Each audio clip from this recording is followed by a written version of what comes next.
In today's world of rising gas prices, everyone seems to be looking for alternatives. Well, one of these alternatives is much simpler than you think. You can run your car on vegetable oil.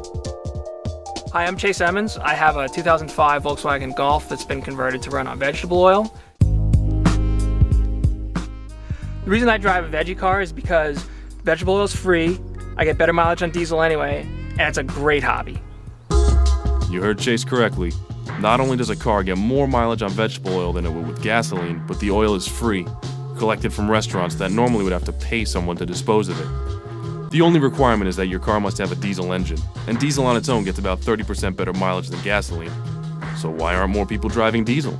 Well, one of the reasons is sort of cultural in that over the years, I'm sure most people think of diesel as like smelly trucks and buses and stinky stuff like that. And for a long time that was kind of true. But inherently, diesel engine gets a lot better mileage than the gasoline engine. And also the modern diesels have gotten rid of the whole smoky, smelly pollution aspect of it. So they're just as clean as gasoline. In Europe, because gasoline and diesel prices have always been much higher than they have been here in the US, they've always been much more pro-diesel than we have been here in the States. So most of the cool cars you see here, you can get there in just in diesel versions. Diesel has been incredibly common in Europe for years. Right now, you could even go on the European section of most car manufacturers' websites, such as Audi, and place an order for a diesel car today. This car has gone from London to Edinburgh and back again with a V8 engine on one tank of fuel.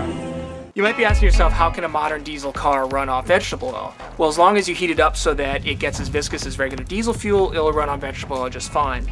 Rudolf Diesel actually invented the diesel engine in 1902 or so to run on peanut oil, and things haven't changed much since in the past 100 years. Now, there are a couple of different things. There's biodiesel, and there's regular fossil diesel, and there's waste vegetable oil. Waste vegetable oil is basically waste vegetable oil. You take it out of the fryer and you filter it so that there aren't chunks of meat in it, chunks of, whatever. You filter all that stuff out of it, you pour it in the car, you heat it up, you feed it to the engine, you drive away. Biodiesel is sort of a hybrid of that, in that you take the vegetable oil and you do a bunch of chemical reactions to it so that you end up with something that is a straight replacement for diesel. You don't have to heat it up when you feed it to diesel engine, you can just pour it in your tank and drive away. And of course, regular old diesel at the pump is just regular old diesel at the pump.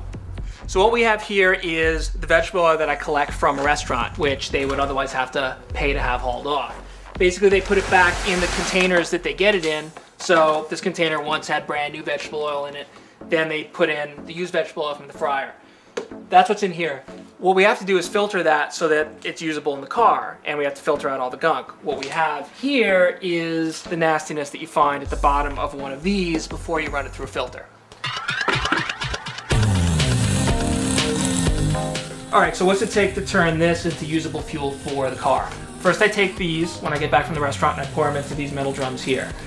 When I need them, or I need to start the process, I filter from these metal drums through this device over here, which filters it to 1 micron, which means it filters it real good, through this device into one of these white tanks here.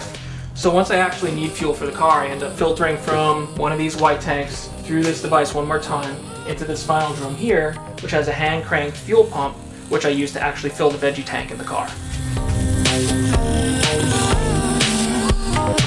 So what we have here is the heated vegetable oil tank. It takes the place of the spare tire. Installed nicely in the spare tire well.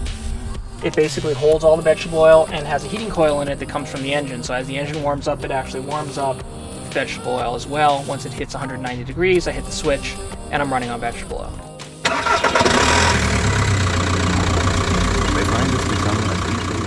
Okay, so when I start driving for the day, I'm in regular diesel and the car's cold. And I'll drive until the car hits normal operating temperature, which is about 190 degrees.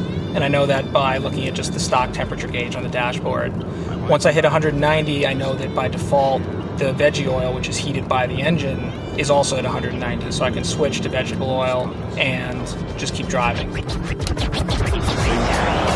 I just have to make sure that when I'm going to shut the car down and I know it's going to cool off, that I purge. And purging means that I switch so that it's feeding normal diesel fuel to the engine and pushing the excess fuel and veggie back to the veggie tank. If you happen to shut down in veggie and the car cools off, you run the risk of the veggie actually solidifying and making for it either a rough start or you won't be able to start the car at all. So you just need to be cognizant of the fact that if you're going to shut down for more than like 20 minutes, half an hour, and the car's going to cool off, you have to purge before you do it. If it's a hot day, you know the car pretty well, you know it's going to stay hot, you're going to run in the store for a few minutes, you can leave it in Veggie and not bother to purge until you're done doing your errands for the day.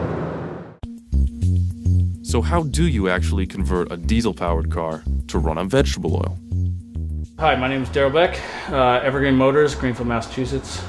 All right, so if you want to convert a vehicle to run on vegetable oil, it needs to be a diesel engine.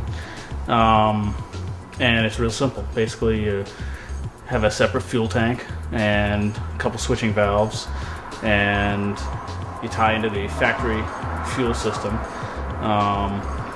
And the switching valves operate which fuel you're going to burn, either diesel or vegetable oil. Daryl converts a wide variety of cars, ranging from old Mercedes to brand new Volkswagens. He showed us this car, which has been outfitted with a grease car co-pilot, a computer that automatically switches the fuel source at the correct temperature. So, are Veggie Cars the solution to rising gas prices? Future of Veggie Cars, it's never really going to catch on because people aren't into dumpster diving and spending a lot of time dealing with this, filtering vegetable oil and all the nastiness that that entails. So as far as a general practice, it'll always remain sort of fringe. A lot of people doing it as hobbies, but that's about it. In the next coming years, there are going to be a lot of new diesels on the US market, a lot of cool new cars, but most of them aren't going to be able to have Veggie kits installed because of their new emission systems.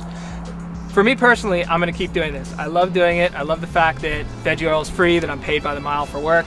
I love the fact that I'm not burning fossil fuels and sort of all the issues that are attached to that. And keeps me out of trouble on the weekends, gives me something to do on my free time.